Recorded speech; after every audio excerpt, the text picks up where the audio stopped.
Hello guys, welcome to grammar academy. मैं निशान सिंह आपका स्वागत करता हूं अपने यूट्यूब चैनल पर। जैसा कि आप देख सकते हैं, आज का जो नया टॉपिक हम लेकर आए हैं उसका नाम है प्रीपोजिशंस। प्रीपोजिशंस मैंने आपको इसके पहले वाले एक वीडियो में बताया था कि सेंटेंस बनाने के लिए हमें कई पार्ट्स की जरूरत होती है। उसमें से एक पार्ट है हमारा प्रीपोजिशन।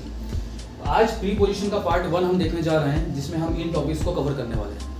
सबसे पहले जब हम देखेंगे कि हमें ये बोलना होता है किसी चीज़ में या समय के बारे में बात करनी होती है, किसी मंथ के बारे में बात करनी होती है, डेट के बारे में बात करनी होती है, तो हमें इन का यूज़ करना पड़ता है। अभी आप देख सकते हैं कि मे शब्द के लिए भी यहाँ पे 3 वर्ड्स हैं। अब मैं 3 वर्ड्स का डिटेल में आपको बताऊंगा कि कब किस वर्ड के लिए यूज़ करना है आपको मे। तो चलिए शुरू करते हैं। पहले से हम बात करते हैं इन की। इन में सबसे पहले अगर आपको किसी टॉपिक का, किसी ऑब्जेक्ट के बारे में कहना है कि कोई ऑब्जेक्ट किसी चीज़ में है, मान लीजिए हम बॉल के बारे में बात करते हैं कि एक बॉल जो ग्लास में है, उसे हम कहेंगे कि the ball is in the glass. उसमें इन का यूज किया जाएगा कि जब भी आपको, जैसे मैं बता देता हूं, the ball is in the glass, in the glass.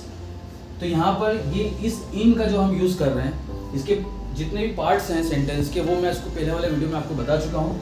यहाँ पर प्रीपोजिशन के हम देख रहे हैं इन, इसमें हम बात कर रहे थे मे के लिए। The ball is in the glass, ball जो है वो ग्लास में है। यहाँ पर जैसे हमने इन का यूज देख लिया है कि मे के लिए कैसे करना है। अब एक चीज और आप देख सकते हैं कि इन का यूज समय के लिए किया जाता है। अब समय के लिए कैसे करना है, जैसे फॉर एग्जाम्पल आपको ये कहना है कि he will come in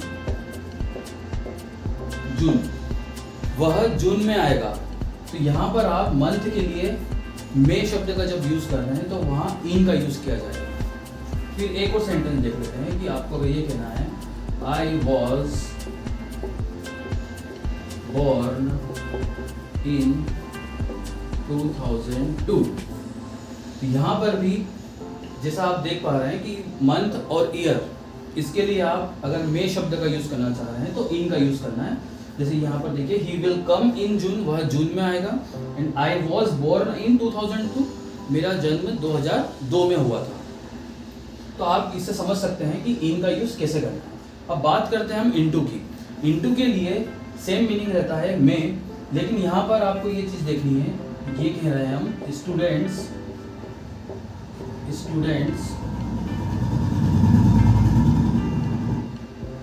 play into the garden, बच्चे गार्डन में खेल रहे हैं। तो यहाँ पर मे के लिए आपने इंटू लगाया। अब उसका बेसिक सा कॉन्सेप्ट ये है, इन दोनों में ये फर्क है कि इंटू का मतलब होता है कि कोई भी ऑब्जेक्ट या कोई भी सब्जेक्ट जिसके बारे में आप बात कर रहे हैं वो एक्टिव मूड में है, मतलब एक जगह से दूसरी जगह चल रहा है, स्टेबल नहीं है। तो जब स्टेबल नहीं है, क्योंकि बच्चे जो हैं वो खेल रहे हैं गार्डन में, तो वो एक जगह से दूसरी जगह पर चल रहे हैं बार बार। लेकिन अगर यह कहना है आपको कि बच्चे students study in the class हो जाएगा, क्योंकि बच्चे जब क्लास में पढ़ाई करते हैं तो वो एक जगह पर स्टेबल होते हैं। तो ये 2 टॉपिक आप लोगों ने समझे हैं। अब थर्ड पर आते हैं हम। थर्ड का टॉपिक है विदिन। विदिन का मतलब भी होता है मे। अब इसका यूज कैसे करना है वो मैं आपको बता देता हूँ। विदिन मतलब होता है मे। अगर आपको ये चीज कहना है, इसका यूज हम समय के लिए करते हैं कि आपको ये कहना है कि किसी से कि मैं 10 मिनट में तैयार हो जाऊंगा, तो आप कहेंगे उसे आई will B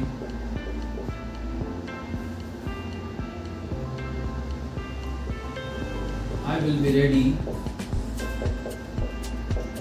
within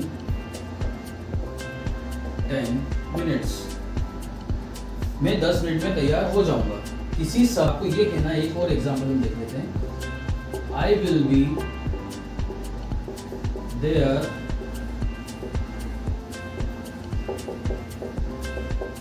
within 10 minutes. मैं 10 मिनट में वहां पहुंच जाऊंगा।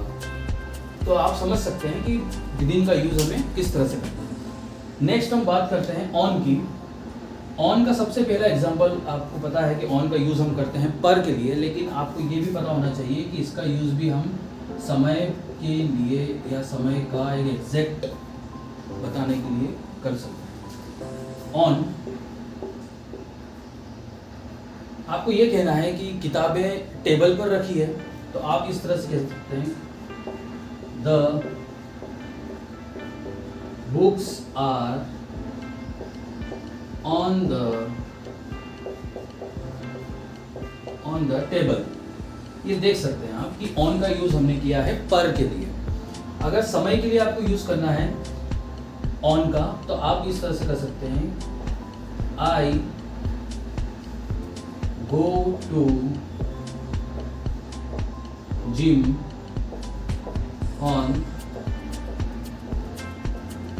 संडे।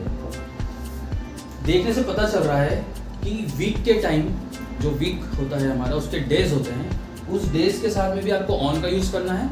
और कोई इवेंट होते हैं, फॉर एग्जांपल आप ये कह सकते हैं कि इंडिपेंडेंस डे, उसके आगे भी आपको ऑन का यूज़ करना है। पर के लिए आपको यूज़ करना है तो वहाँ पर भी ऑन का, the books are on the table, जैसा आप समझ पा रहे हैं। और विद इन का भी मैंने यूज़ आपको बता दिया। अब नेक्स्ट टॉपिक की तरफ चलते हैं, वो है ओवर, अंडर और एट। ओके, फिर अब नेक्स्ट हम बात करते हैं ओवर की। ओवर जिसका मीनिंग होता है ऊपर, के ऊपर। यहाँ पर हम एग्जांपल देख सकते हैं, किसी भी चीज़ के लिए आपको ये कहना है कि कोई जैसे जब प्लेन है वो बिल्डिंग के ऊपर से उड़ता है, तो ऐसी चीज़ जिसमें ऊपर, क्योंकि आप कहेंगे कि ऑन के लिए भी हमने पर का यूज़ किया है, ऊपर से मतलब ये होता है कि जब दो ऑब्जेक्ट के बीच में डिस्टेंस होती है, ज़्यादा डिस्टेंस होती है, तो जो ऊपर वाला जो ऑब्जेक्ट होता है उसके लिए हम ओवर का यूज़ करते हैं। फिर नेक्स्ट है अंडर।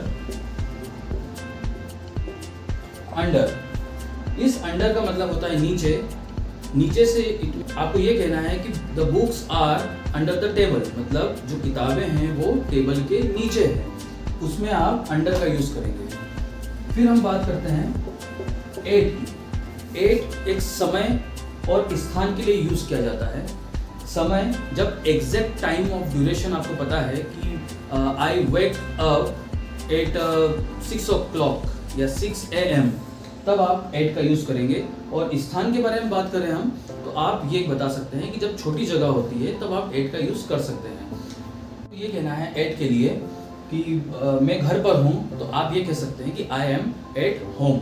तो आई होप कि आपको ये पूरे टॉपिक जो पार्ट 1 है प्रीपोजिशन का, वो बिल्कुल समझ में आया होगा, जिसमें हमने in, into, with in, on, over, under और एट का यूज़ किया है। तो अब आगे आप बिल्कुल वेट कर सकते हैं, और आपकी जो भी पूछना हो आपको या जो भी आपकी क्वेरीज हो, तो उसके लिए आप कमेंट सेक्शन में कमेंट कर सकते हैं। मैं बिल्कुल कोशिश करूँगा कि आपका सभी सवालों का जवाब दे सकूँ। तो ये था प्रीपोजिशन पार्ट 1 जो हमने आपको समझाया। आपको समझ में बिल्कुल आ गया होगा। आप चैनल को सब्सक्राइब करें, शेयर करें और नेक्स्ट पार्ट के लिए हमारे साथ बने रहें।